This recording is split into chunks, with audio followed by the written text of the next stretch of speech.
my first visit to an IIM campus. And I'll tell you, there's a little backstory here. And as you sort of grow older and wiser in life, you're prepared to share these stories a bit more openly than you would if you were as young as you guys are. So, the year was 1982, and I was just graduating from St. Stephen's College in economics honors. And most of my batchmates were either trying for the IIMs, so there was the IIM walas, and then there were the IAS walas. There were these two. There was always these two camps. And it was very clear that the IIM walas were all planning to sit for these exams, entrance exams. It was very tough. And the IAS walas were Delhi School of Economics and, all of those faculties. So I had a choice. And I started preparing for the IIMs. And I realized that it's a very tough exam. And I would have had to put in far too much effort. So when my results came out, I got a first division. First division those days used to be, theek hai. You'll sort of make the cut wherever you want to. So as another, I've got a first division in economics honors. I'm a shoo-in to Faculty of Management Studies. That's Delhi University. It's about 100 meters away from St. Stephen's. All the girls I know are going to be in Delhi. So why would I, make the effort to go through the IIM exam, probably flunk it, and then have to end up being in Faculty of Management Studies in the first place? So I said, might as well cop out, say I want to be in Delhi, I don't want to go to the IIMs, and prefer to be in FMS. So that's what happened with me. I put in the application for the entrance exam and then copped out. So I never went through what you guys have gone through, which is the IIM entrance exam. So I'm here to share some of my learnings in my first innings as an entrepreneur, because I'm now in my second innings. My second innings is now almost 4 years old. And my first innings lasted almost about 25 years, where we built Network 18. We built it from scratch. I was the first employee, and the first rupee invested in it came from my father's personal savings. We built that into a billion-dollar company, $1 billion in revenues and market cap, and then I exited in 2014. So that was the first innings, and then the second innings is where we are building up a digital media outfit, essentially two consumer-facing brands, the Quint and Bloomberg Quint. I'm sure Bloomberg Quint is something that many of you must be going and checking out once a while. So I'm here to share my learnings. And I think the first learning, as soon as I walked into this campus and saw this beautiful, wooded area, green. So my first learning is, for anyone who wants to be an entrepreneur or lead businesses, and that's going to be all of you, never cop out on an IIM exam. Take it. Because frankly, I should have taken it. I would have probably been a tad more successful in life than I turned out to be if I'd been through the IIMs. How many of you want to be entrepreneurs, and how many of you want to be leading big companies in a corporate job? Let me just get a sense of. So is this the entrepreneurship?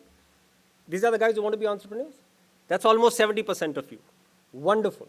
This is absolutely delightful to hear, because even though I say it myself and therefore will necessarily be immodest about it, I think an entrepreneur, or first-generation entrepreneur particularly, and I'm being even more immodest now, has some of the best human qualities that any person can have. And let me back it up with why I'm saying that. One is integrity. If you guys are going to be founding your own business and be in the wealth-creating business, creating wealth for shareholders, for stakeholders, employees, you've got to have extraordinary integrity, for the simple reason that people have to believe you. Everyone's got to believe you. Your employees have to believe you. Your stakeholders and lenders and creditors have to believe you. And if you can't carry your word through with them, believe me, you won't be very successful. Yes, you will always hear of the outlier who will do some, tweak, some jugaad, some sort of borderline crime and create wealth. You'll always hear of those stories, and you'll always hear more of those stories because they tend to get into the front pages of newspapers more by virtue of the fact that they are quasi-criminals or they haven't returned bank loans. But those are the exceptions. The people who genuinely create a lot of wealth are people with very high integrity. So one quality is integrity. And the second quality that you will necessarily need to have is the ability to handle adversity. Because I can tell you one thing that will happen to you in the world of entrepreneurship. It is going to be a really up and down ride. You'll never have one sort of graph in your life, never. Because your life will yo-yo along with business cycles. Your life will always be in the two extremes of fear and greed. You will make a hell of a lot of mistakes. You will have to recover from those mistakes. You will face a lot situations where the business cycle turns down and your balance sheet gets really stressed, and you have to go through debt, and you have to go through really rough times. And then you'll see times when suddenly everything turns around and, wealth starts getting generated. So you will need to handle adversity. That's, according to me, the two qualities that an entrepreneur must have. Integrity of a very high order. People have to believe your word. And ability to handle adversity. If you have these two things, jump right in, and I can assure you that you will ride the waves, but you will end up in a good place, give or take a few 100 million here or 100 million there. So so my journey started in the early 90s. My father was an IAS officer. We were regular middle-class Indian family. Never had too much money, always had all the other good things of life, had the best education that money couldn't buy, IAS could buy in the 80s and 90s. So had the best education and joined the corporate sector, because no one's born thinking that at this point in time I will now become an entrepreneur. It doesn't happen like that. A lot of you have the ambition to be. When you switch on is actually going to be a circumstance of life. And in my life, that happened in the early 90s. Because it's always a fortuitous constellation of circumstances that drives you to do what you have to do. I'd done the corporate sector for about 3 or 4 years. My first job was at A.F. Ferguson as a management consultant. My second job was in American Express Bank. I'd done about 2 years in the two organizations. And then the wanderlust was taking over, that you needed to do something of your own. It was a fortuitous constellation of circumstances in the early 90s. There was a thing called satellite television, which happened in 1992. No one had heard about it in India. India was a one-horse town. There was a Doordarshan, and that was it. There was no other private television. But then suddenly satellite TV happened, and it happened riding on the Gulf War. So the Gulf War happened. Suddenly these satellite dishes started mushrooming all over India, and people started seeing live pictures. And at that point in time, I'd been doing television as a hobby with Doordarshan. And I realized that, India is such a diverse country with so much innate content of its own that it will never be satisfied with foreign content. India will need its own content because India had 150 years of a free press. We were under the British, but mercifully they allowed a free press to flourish. So we had a culture of a free press. We had a culture of cinema. Our cinema was amongst the oldest in the world. So content, media content, it was very clear to me in the early 90s that India would need its own. So therefore, that was how one detected the opportunity, that here is this animal called satellite technology. Usually technology comes in and disrupts markets. 9 times out of 10, it is technology which creates new markets. And you could see that here is this new technology which is going to create this whole industry of private television in India. So that was a good time to jump. Now, the second fortuitous circumstance was, people like us had only intellectual capital. And a lot of you, I'm sure, are similarly placed. You will have expertise, you will have drive, you will have focus, you won't have the money. You will have intellectual capital, but not financial capital. Unless, of course, some of you are from a second-generation business family, in which case you come blessed with family capital. But many of us come from families of reasonably middle-class, modest means. And therefore, you have a lot of drive and intellectual capital. You don't have financial capital. Now, in India before the 90s, there was nothing called, and you guys won't believe it because you use these words about 10 times every day, but there was nothing called venture capital, and there was nothing called private equity. These words were unknown in India. They were the big industrialists, and they used to go and take bank loans, and that's it. That is how primitive our financial system was. There was nothing called private equity and venture capital. But in the early 90s, because India opened up, so these two things happened. India opened up and satellite television came in. And suddenly people like me were being almost wooed, in a sense, by people with bagfuls of capital. So they said that you've got intellectual capital, you understand business, finance, media. We've got capital. We believe India is going to be one of the largest media markets in the world because we've seen how America has grown, we've seen how Europe has grown, and we now see that India in the next 20, 30 years will become a huge media market. So here is money, and take it. So it was this constellation of circumstances which impelled me to get out of a job and get into entrepreneurship, because I said, I mean, you know, the first placement we made, I think, was with Morgan Stanley. And I think it was for $1 million. $1 million in 1992, huh? So it was about $1 million or $1.5 million. So, and you know, we were starry-eyed. We hadn't seen money of that order ever.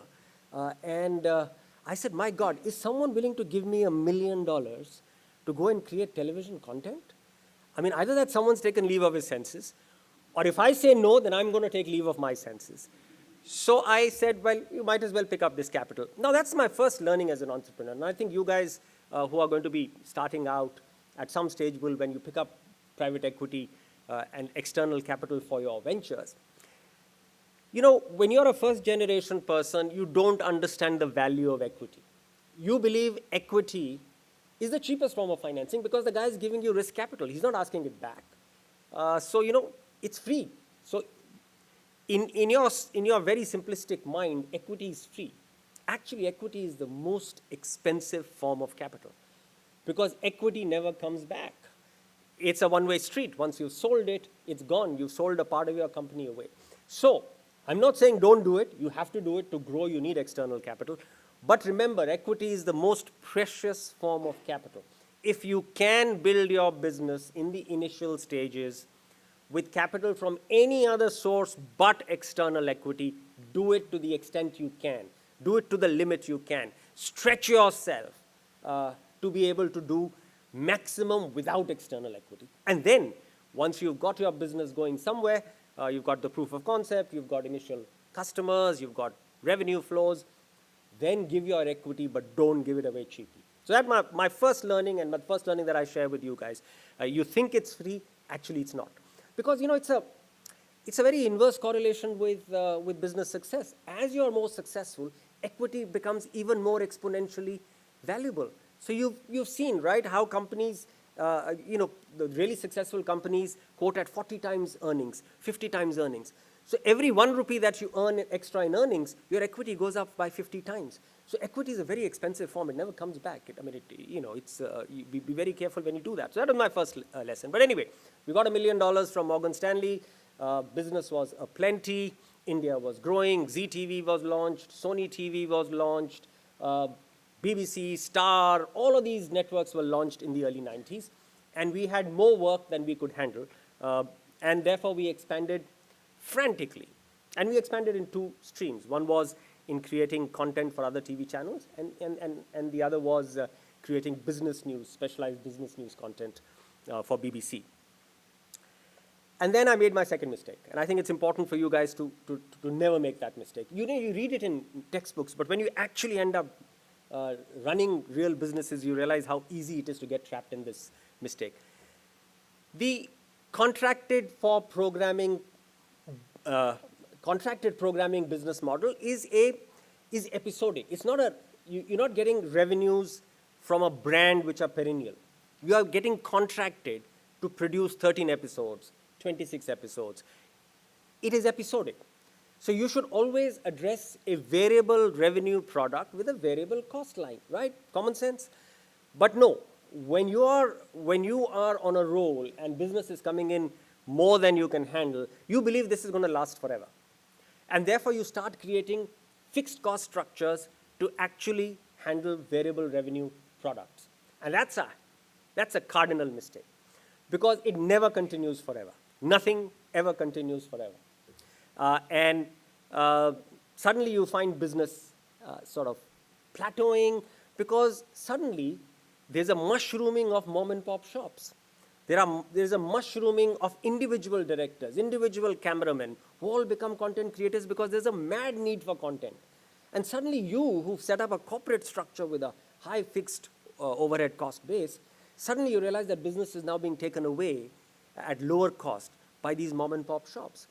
And you are lumped with a high cost, fixed cost structure. And that's my very, very,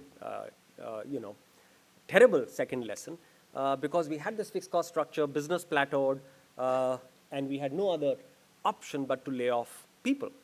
And that's a gut-wrenching experience. I hope no one goes through it, but really, business cycles are such that you just have to.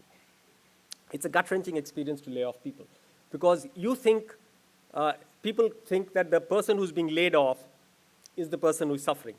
Believe me, the person who is laying off is also suffering, because no one wants to do it. Someone's got a problem at home, must be the only earning member, someone's got a mother's illness, and all of them break down in that conversation. And they tell you that, why are you letting me go? Because I have this problem. And you feel awful yourself.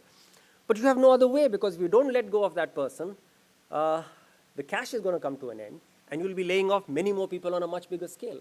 So it's a lose-lose proposition. So never, ever get yourself in a situation where you have to do massive layoffs.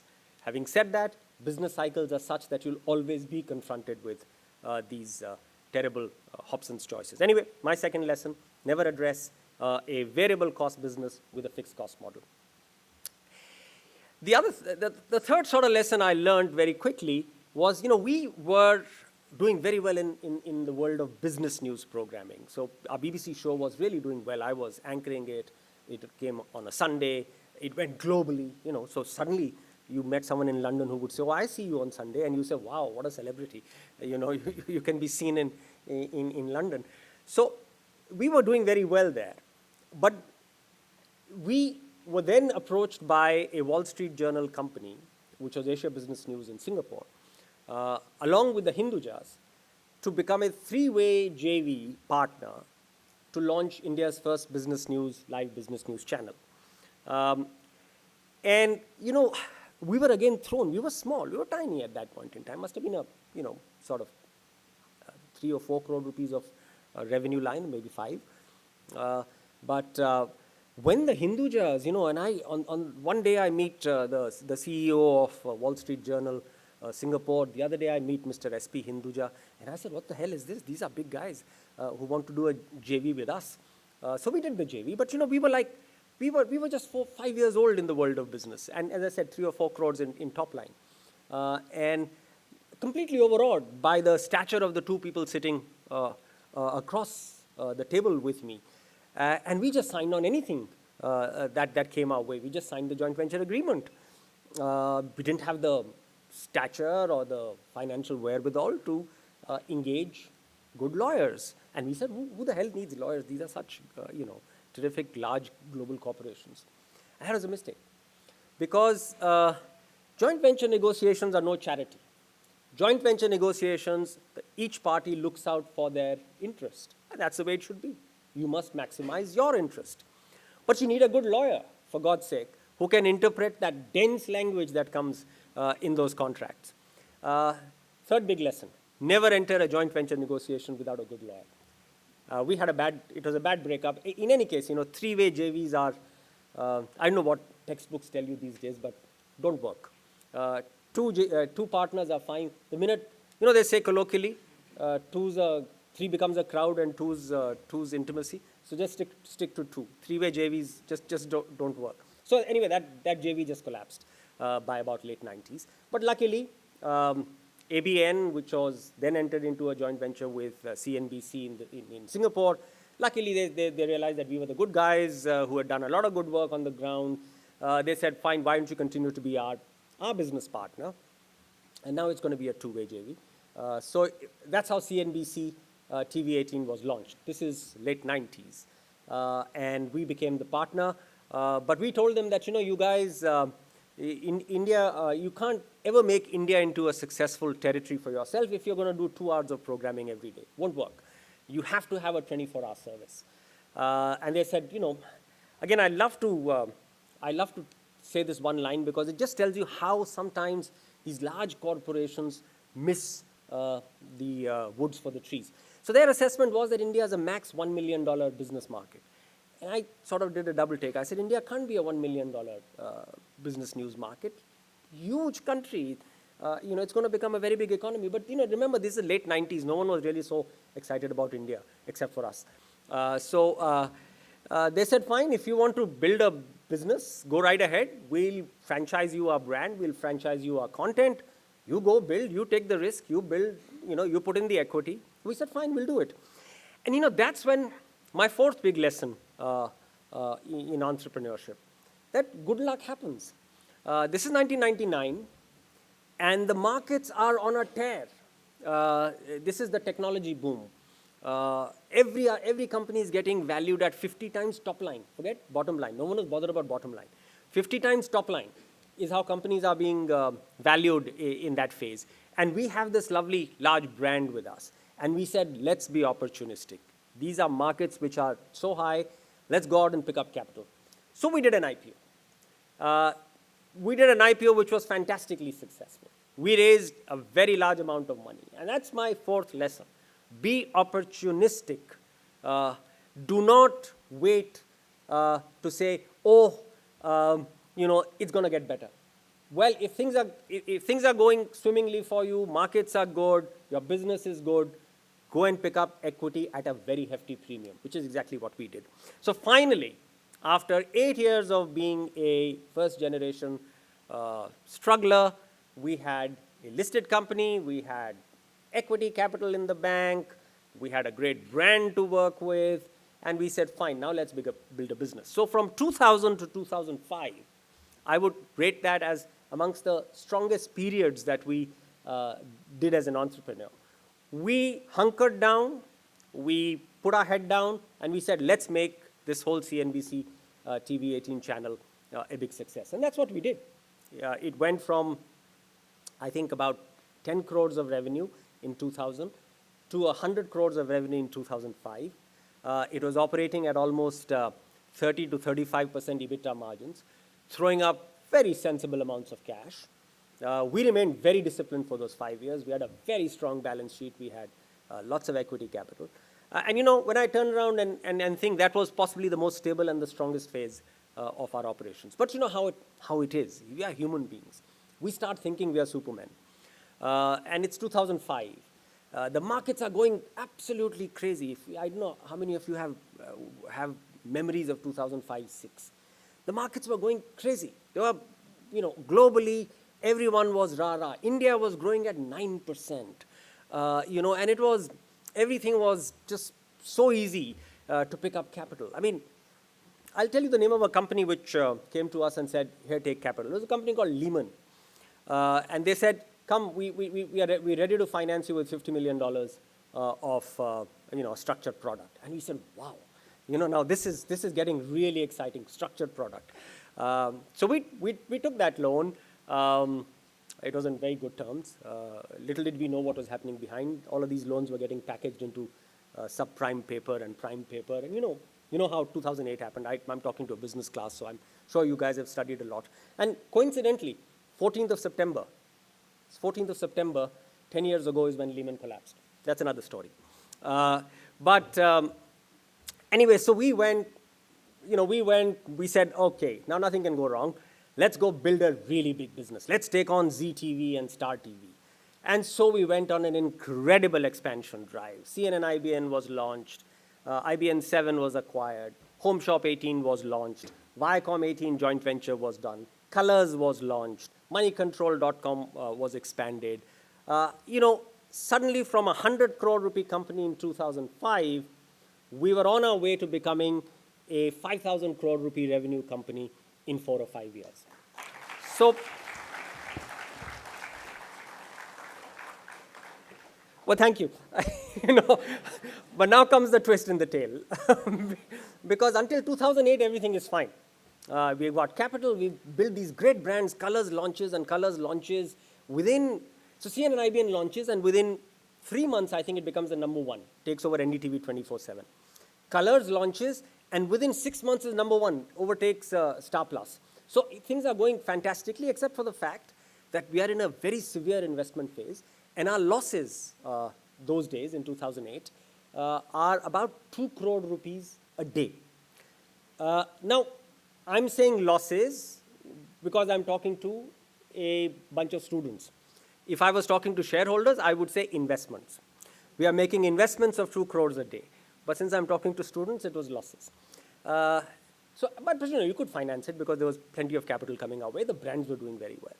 But then 2008 happened today, 14th September, ironically. Lehman collapsed and the equity markets just froze up globally. Just froze. Nothing was available. And we were making investments of 2 crores a day. That's 730 to 750 crore rupees a year. And we had thought we'll be able to pick up equity capital, but equity capital just disappeared. On the other hand, we had fantastic brands which we couldn't shut down. They were doing so well. You know, Colors had become number one, CNN IBN, Home Shop 18, Money Control. They were all doing so fabulously well. MTV. We had no other option but to continue. So I went deeper and deeper into personal debt just to be able to stay the course. I'm just keeping an eye out on the watch because we have to finish in a few minutes. But you know, we were not the only people who made mistakes. So to be very fair to us, Airtel went and bought the Africa operations, $10 billion. Aditya Birla Group went and bought Novelis, Hindalco did. They're still putting their arms around that huge asset. The Tatas went and bought Chorus Steel and Jaguar. They're still putting their arms around one of them they divested into a JV. So a lot of people in that phase of 2005 to 8 went into very, very breakneck expansion on a balance sheet which was hoping and predicated on equity being raised, but equity markets froze. So until 2011, there was no other way for me but to keep on taking debt and to keep on pumping in equity capital from my side to keep the wheels moving and to keep the venture alive. It was tough. I can tell you it was tough. In 2011, our debt had reached 2,000 crores, and our EBITDA was still negative. So you can imagine what we were in. We were in very, very poor shape on the balance sheet side. Ironically, on the operating side, we were doing so well, building really a very large and diversified media company. But you know, again, as I told you, luck happens. And luck happened in 2011 when equity markets miraculously you've heard people who specialize in equity here would have heard of a phrase called dead cat bounce. Markets, when they go so down, they bounce back because people cover their shorts and all kinds of things happen. So markets bounced in 2011. And we said, now this is our opportunity. Let's go in and raise some capital. We did. We did raise 1,000 crores of equity in 2011. And all our problems should have been sorted out because we had 2,000 crores of debt. We had 1,000 crores that we raised in equity just now, so the debt equity ratio was fine. Businesses were doing very well. And as a sensible person, what should we have done? I mean, I'm asking a bright class of business students, what should we have done? We should have returned debt, right?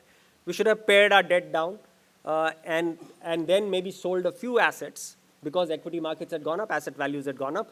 Maybe sold a few assets which were not core to us. Book My Show, for instance. I'm sure many of you have used it. We were the anchor investors there. We could have sold that asset. It was doing very well. It was an investment for us. We should have sold it. And we could have easily raised another 1,000 crores from non-core asset sales. And we would have been a zero debt company. And we would have, life would have continued fabulously. But there I made my most fundamental error to date. Instead of returning debt and paring down debt, we thought that since our brands are doing so well, we should expand. So we put in the equity of 1,000 crores that we raised, we put it into expansion. That was a fatal error. It was absolutely fatal. Instead of instead of paring down and making the balance sheet strong, we went into expansion. And then after that, we couldn't recover. I had to sell. That's another story. Reliance bought Network 18. We walked out. And I had the option of retiring to the Bahamas and playing golf 4 days a week, and maybe, taking flying lessons or something like that for the other 3 days. But I was still in my mid-50s. My wife is even younger, and she's a partner in the business. So we said, we can't retire just now. It's just so boring. What do you do? So we said, let's launch another business. And this time, we will launch the business with all the lessons of the first 20 years internalized forever. And so we launched Quintillion Media. Both our brands are now beginning to do very well. In the digital space, I think they are pioneers. We've launched another Bangalore-based company, which we are investors in. It's a tech company called Quintype. Because we realize that in the digital world, it's not just about content. Content is very important, but it's also about getting your technology chops right.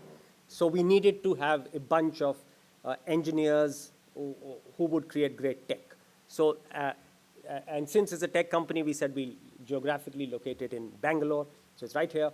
That creates very good media tech. We create very good media. And I think we are over the hump in terms of getting brand recognition, et cetera. We need to put our head down, stay the course, build these 3-4 businesses. And this time, I am very clear that the one fundamental lesson that I carry through from Network 18 to Quintillion Media is grow from the balance sheet. Do not try and grow from the profit and loss account. Keep your balance sheet strong, because when bad times come, P&L does very little for you. It's your balance sheet which comes to your rescue. So very sure this time in the second innings, mercifully, we're also much better capitalized. Keep the balance sheet strong. Keep a well-capitalized business. Grow calibrated. I'm not saying grow slow. I'm saying grow calibrated. Keep brand values intact. Do not make yourself vulnerable to shocks. Always have that equity cushion to take care of shocks, and you will be fine. That was my lesson that I'm going with in my second innings. We promised we'll finish at 12:45, and it's 12:45, right? Should we take a couple of questions? Yeah. Very quickly, a couple of questions. I unfortunately have a flight to take, so the varying estimates I'm getting for the time it'll take from here to the airport. It varies from 1.5 hours to 3.5 hours. So I don't want to risk that.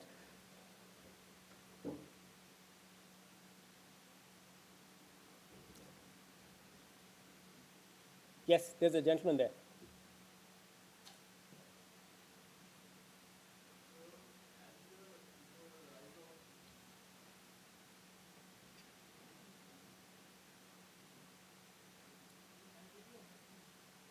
We can hear you. It's a good auditorium.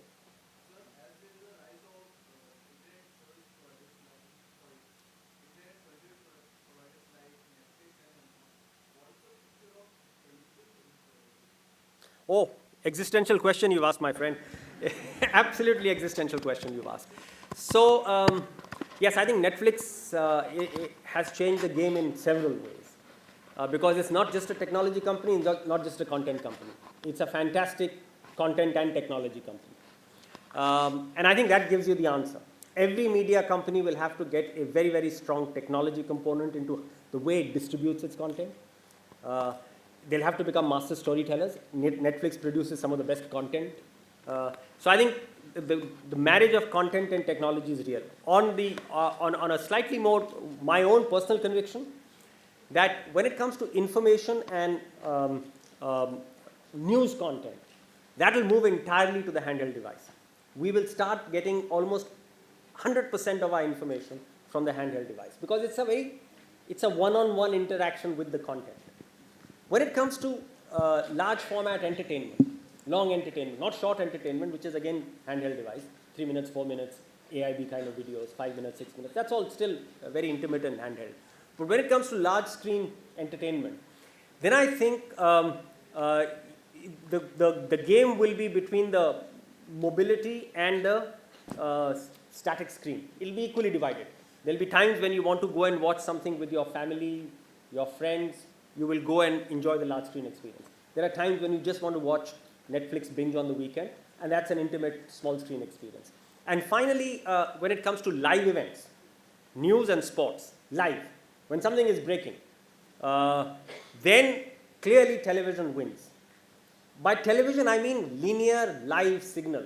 I don't mean the screen. The screen has no meaning. So therefore, is it going to be time-shifted viewership, in which case it's non-linear? Or is it going to be live and linear, which is television, which is conventionally called television, but it's actually live and linear signals? That will stay that will be the sort of reason for television to exist. Live breaking situations, either in sports or in news. And frankly, I don't see how a platform like Netflix can stay away from providing a live streaming bundle.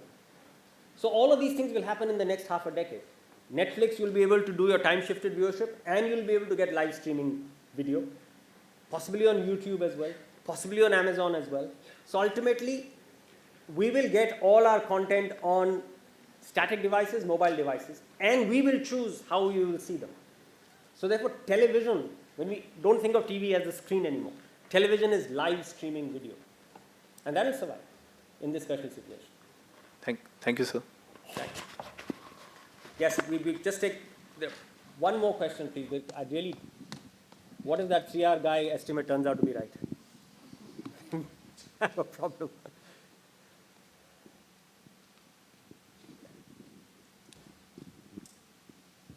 So thanks for the insights.